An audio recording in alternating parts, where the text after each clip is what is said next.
Hi అండి. Good news ఏంటంటే Rohit Sharma retire అవ్వట్లేదు, మహమ్మద్ షమి రిటైర్ అవ్వట్లేదు, జడ్డు రిటైర్ అవ్వట్లేదు, విరాట్ కోహ్లీ రిటైర్ అవ్వట్లేదు. అంటే విరాట్ కోహ్లీ రిటైర్ అవుతాడని అనుకోలేదు అనుకోండి ఎవరు. వీళ్ళెవ్వరు కూడా రిటైర్ అవ్వట్లేదు. ఎందుకు రిటైర్ అవ్వట్లేదు ఏంటి అనేది మనం మాట్లాడుకునే ముందు దిస్ ఇస్ త్వరగా శ్రీరామ్. మన ఛానల్ వేదాంత ఛానల్ని అందరూ సబ్స్క్రైబ్ చేసుకోండి. వేదాంత ఛానల్లో ఇప్పటిదాకా మనం ఛాంపియన్స్ ట్రోఫీకి సంబంధించిన రివ్యూలు అన్నీ చూసాం. అలాగే రేపటి నుంచి ఐపీఎల్కి సంబంధించిన టీములు, ఏ టీం బలాబలాలు ఏంటి, ఎస్ఆర్హెచ్ పరిస్థితి ఏంటి, ముంబై ఇండియన్స్ పరిస్థితి ఏంటి, కేకేఆర్ పరిస్థితి ఏంటి, ఇట్లా ప్రతి ఒక్క దాని బలాబలాల గురించి మాట్లాడుకుందాం. అట్ ది సేమ్ టైం దాని తర్వాత ఐపీఎల్కి సంబంధించిన ప్రతి మ్యాచ్ గురించి కూడా రివ్యూలు కూడా వస్తూ ఉంటాయి. సో మన ఛానల్ని, వేదాంత ఛానల్ని క్రికెట్ అభిమానులందరూ కూడా ఫాలో అవుతూ ఉండండి. At the same time subscribe కూడా చేయండి. Thank you very much. చాలామంది అనుకున్నారు రిటైర్ అయిపోతారు ఖచ్చితంగా అని చాలామంది చెప్పారు. కానీ నేను మాత్రం టోటల్గా రిటైర్ అయిపోతారని చెప్పలేదు.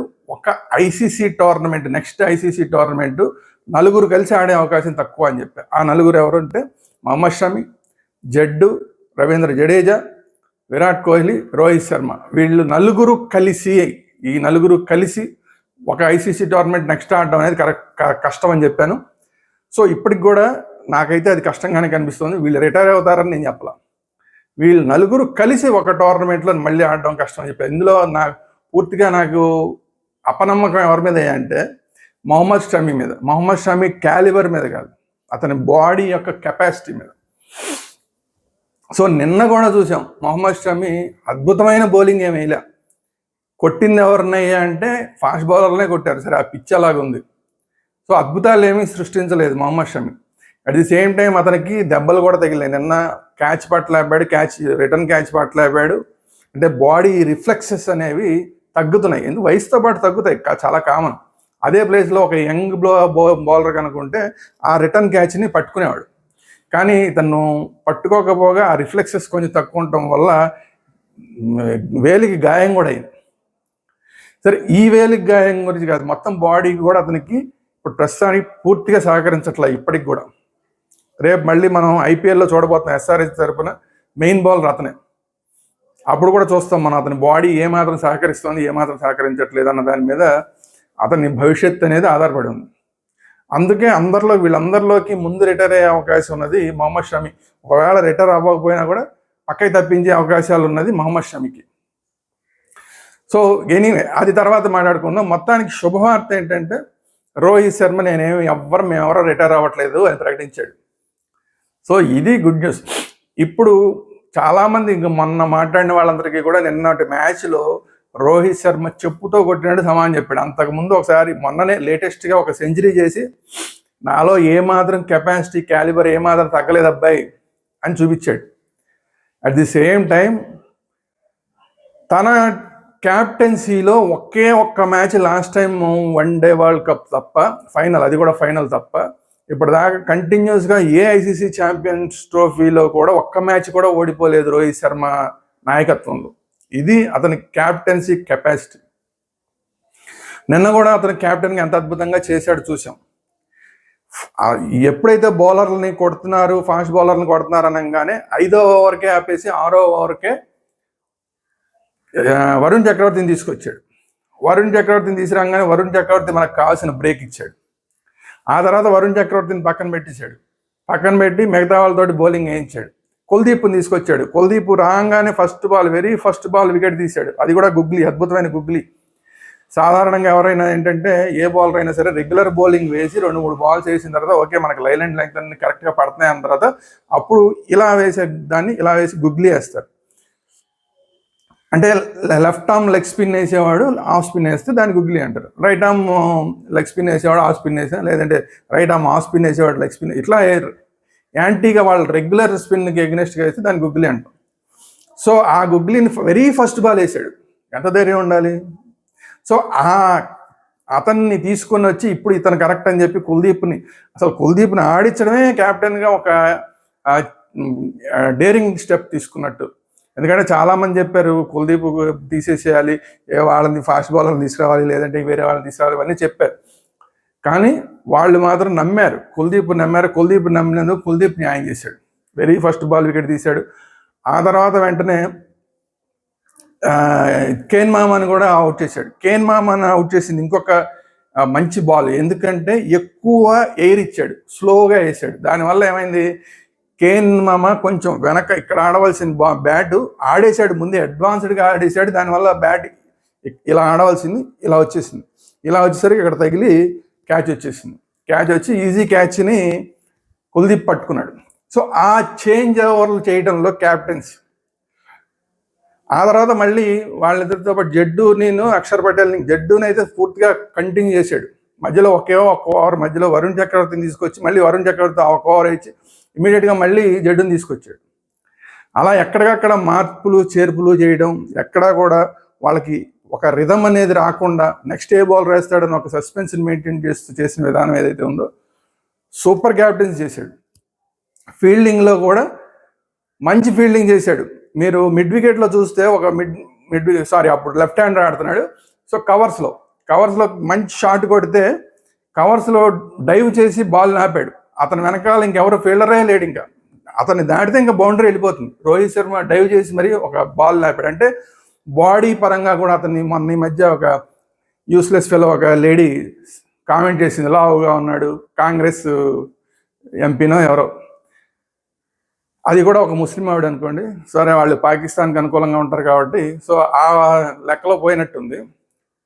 సో మన దేశం ఇలాంటివన్నీ ఏమి ఉండవు వాళ్ళకి. మన దేశం, మన క్యాప్టెను, మన గర్వం, ఇవన్నీ ఏమి ఉండవు వాళ్ళకి. సరే, ఆవిడ ఏదో కామెంట్ చేసింది లావుగా ఉన్నాడని. అలాంటి వాళ్ళకి, ఫిట్గా లేడని చెప్పిన అలాంటి వాళ్ళకి సమాధానం, ఆ బౌండరీ నాపిన విధానం ఏదైతే ఉందో అది సమాధానం. అలాగే నిన్న బ్యాటింగ్లో కూడా ఊరికే కొట్టేయడం కాదు, తర్వాత సింగిల్స్ డబుల్స్ తీశాడు.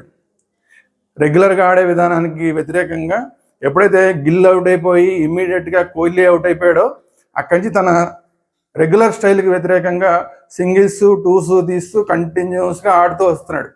ఫిట్నెస్ లేకపోతే ఎలా చేస్తాడు? ఆ సింగిల్స్ టూస్ ఎలా తీశాడు? అంతసేపు బ్యాటింగ్ ఎలా చేశాడు? అసలు చూస్తే 3 గంటలు తనే బ్యాటింగ్ చేసేలా కనబడ్డాడు. అనవసరంగా శ్రేయస్ అయ్యర్ ఒక 2 ఓవర్లు డిఫెన్స్ ఆడేసరికి టెన్షన్ అయిపోయి ఇంక మరీ కష్టం అయిపోద్ది అని చెప్పి ముందుకు వచ్చి ఆడే ప్రయత్నం చేసి అవుట్ అయ్యాడు. లేదంటే కనుక తను ఇంకొక 10 ఓవర్లన్నా ఆడడానికి రెడీగా ఉన్నాడు. సో కోహ్లీ రిటైర్ అవ్వాలని మాట్లాడే వాళ్ళందరికీ కూడా నిన్న తన మ్యాచ్ తోటి, తన ఇన్నింగ్స్ తోటి, బ్యాటింగ్లో సమాధానం చెప్పాడు, తన ఫిట్నెస్ గురించి కూడా సమాధానం చెప్పాడు, తన క్యాప్టెన్సీ గురించి కూడా అసలు ఎవరు క్వశ్చన్ చేసే అవకాశమే లేదు. అవసరమైతే తన ప్లేస్ని కూడా త్యాగం చేయగలిగిన క్యాప్టెన్ మనం ఆస్ట్రేలియా చూసాం. తన ప్లేస్ని కూడా త్యాగం చేయగలిగిన క్యాప్టెన్ అతను. సో అలాంటి క్యాప్టెన్ ఎవరు కాదనుకోరు. ఇంకొకటి ఏంటంటే ఐసీసీ ప్రెసిడెంట్గా ఉన్న ఆయన కూడా చెప్పాడు, అంటే ఆయన మనకి ఇక్కడ ఇండియాలో మరి అమిత్ షా గారు అబ్బాయి జైషా, ఇప్పుడు అతను ఏది చెప్తే అదే నడుస్తుంది. 20 ఏళ్ళలో క్యాప్టెన్సీ చేద్దామని ఒకవేళ రోహిత్ శర్మ అనుకుంటే కూడా అతను కంటిన్యూ చేస్తాం, మాకేం ఇబ్బంది లేదు, రోహిత్ శర్మతో మాకేం ఇబ్బంది లేదని కూడా స్టేట్మెంట్ ఇచ్చినట్టు చూశాను నేను అక్కడ.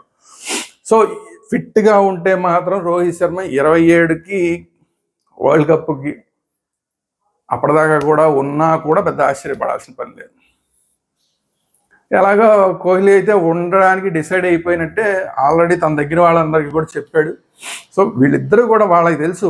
మొన్న ఇంకొక సందర్భంలో మాట్లాడాడు, ఆస్ట్రేలియాలో మాట్లాడుతున్నప్పుడు కూడా ఒకసారి చెప్పాడు తన ఫిట్నెస్ గురించి, వాడు బ్యాటింగ్ గురించి, అన్నిటి గురించి మాట్లాడితే, అరే బాబు నేను 2 పిల్లల తండ్రిని రా, నేను నాకు ఏం జరుగుతుందో ఏంటో తెలుసు, నా బాడీ ఏంటో నాకేంటో తెలుసు, నేను ఎలా ఆడుతున్నానో తెలుసు, నా బ్యాట్ ఇప్పుడు వెళ్ళట్లేదు ఓకే, అది కూడా నాకు తెలుసు, ఎప్పుడు ఏం చేయాలో కూడా నాకు తెలుసు అని చెప్పి కూడా మాట్లాడాడు.